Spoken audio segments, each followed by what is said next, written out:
thing I want you to grasp this week, if you would read it with me, please say it together. Big dreams require great teams recognizing different strengths. Actually, the word says differing, okay? Big dreams require great teams recognizing differing strengths. We're grateful today that as we gather together for the team that God is building here. Our lead team a number of years ago went through Marcus Buckingham's book called Strength Finders. And with purchase of the book, you get a link and you go online and you're able to answer a number of questions. I don't know, it may have been 100.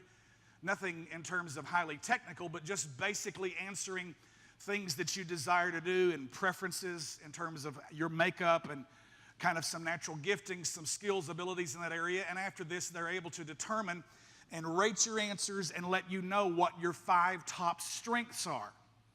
And I think that's been a shift in leadership theory, in helping to recognize that every one of us has some strengths and everyone in the room has some weaknesses. There are things that you're good at and there are things that you're not necessarily as good at. You may not be a failure at it, but you don't like it because you have to work hard at it. I was always good in the humanities. I was always enjoyed history and English and foreign languages and philosophy and literature and religion and all those kinds of things that I studied in high school and in college and in a graduate degree and all of those things. I appreciated that. I was good at it. I made a good grade in the sciences and in the maths, although I didn't enjoy it. I had to work at it.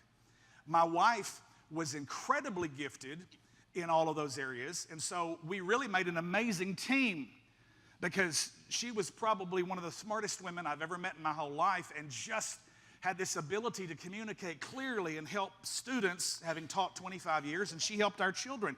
I dealt with English and with literature and with history and tried to make it come alive for them because I had a teacher that changed my life in history, and it set me on fire when I realized it wasn't just a bunch of dates and dead guys. But there's a story there, and there's a powerful story, and there's a struggle, and there's tragedy and triumph, and there's victory, and there's perseverance, and there's Winston Churchill in the midst of the Great War telling us never, never, never give up. And things like that just literally set me on fire, and I gathered a love for that. But my wife didn't love that. And I didn't curse her because she didn't have my same strength. I was grateful because she had a strength that covered my weakness.